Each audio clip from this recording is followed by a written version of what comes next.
You know, I asked some guys in the 100%er Facebook group that we've got. I asked if anybody had any questions they'd want me to ask you. There's a guy, Chris Smith, said he'd like to know more about taking a knife making class. Like, first of all, do you offer classes? No. You don't offer classes? No. I've got my last apprentice. He was here tonight. But I will tell you, if you take the Texarkana College and the American Bladesmith Society has a school in Washington, Arkansas, just right north of Texarkana. And you said what college did you call Texarkana College. Texarkana College. And the American Bladesmith Society. They offer a 2-week basic forging class. You will learn in 2 weeks, sir, what took me a little over 7 years to learn on my own. Okay. And it will cut some time off. Yeah. Ross Tyser says, ask you about the potato. Is that... We're not going to go there right now. Ross, I asked it, buddy. Yeah. Okay. That's good. Actually, on a store-bought knife, if you have a store-bought knife that's a little hard, you can draw the temper back with a potato.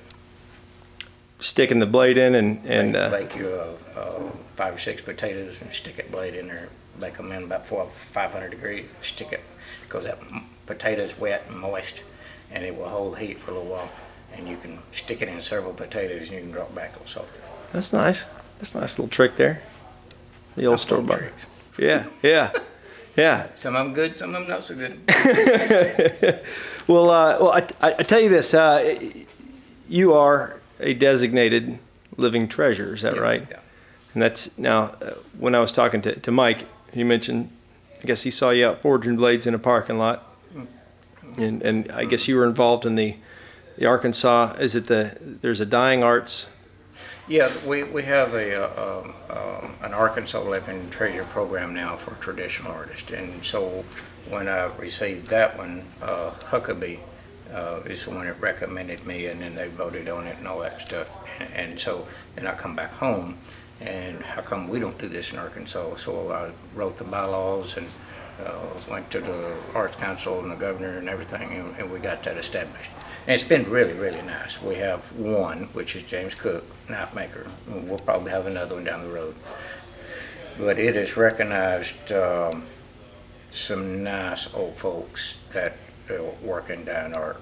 And then I know this is a knife thing, but we had an old lady, she was 84 years old. She'd go out there and cut her own tree. And her father taught her how to cut the tree, how to cut the wood up, how to put it by the fireplace during the winter, and how to turn it, when to turn it, and cure out her own log. And then she'd take that and she would hand carve a violin.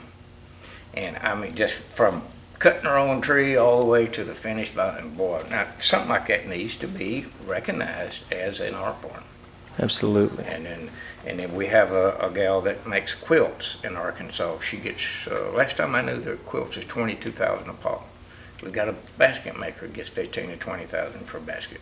Both of those are Arkansas Living Treasures for their traditional art. And I think it's important because to cross-pollinate with other art fields. Because the more we can do that, the better off we are. There's actually a book in the libraries, and it's called 1001 Unusual Organizations, like the Spotted Ass Society is there, the Flying Funeral Directors is there, the American Bladesmith Society is in there, so it's the Knife Makers Guild. So we're considered a fringe, unusual organization, being a group of knife makers. We need to get out of that darn book and get more into mainstream. We're only going to get into mainstream when we start dabbling and fooling with other art fields and combining those.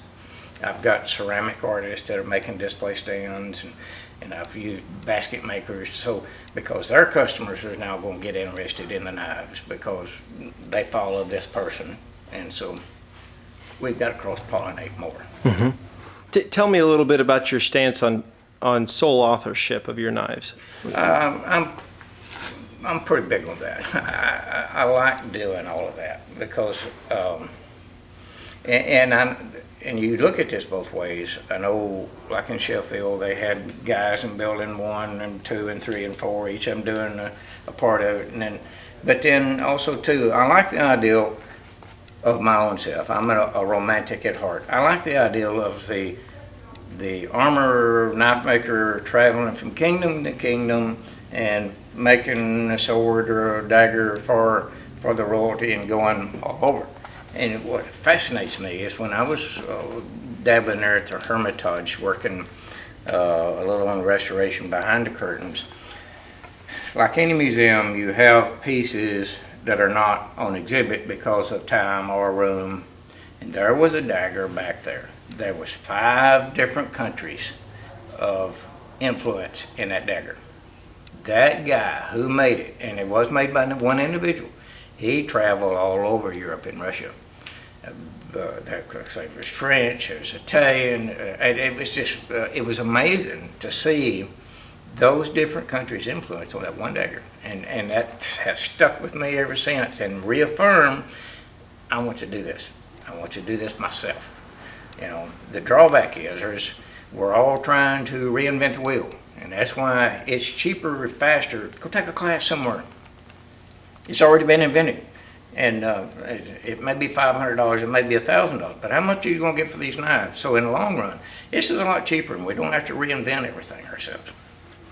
But I like sole authorship. You know, I don't. You know, it's like my rifle. I want a guy making my rifle. You know, and because when I hand these down to my kids and my grandkids, I don't want them to say, "Boy, Pop really liked crap from China, didn't he?"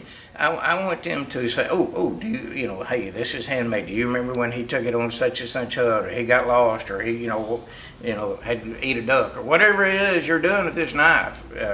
I want that to be part of my story that my kids and my grandkids know. You mentioned that the sole authorship is a part of that. Uh-huh. Because you go to these museums and you see a knife 300, 500 years old. So we know a knife or sword will last 300 to 500 years. Maybe the only knife that guy made that made it into a museum. All the rest of them may have been destroyed.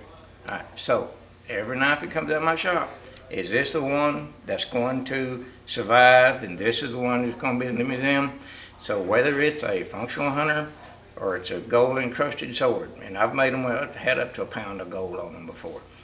It's work is, I try to make it as good a quality regardless.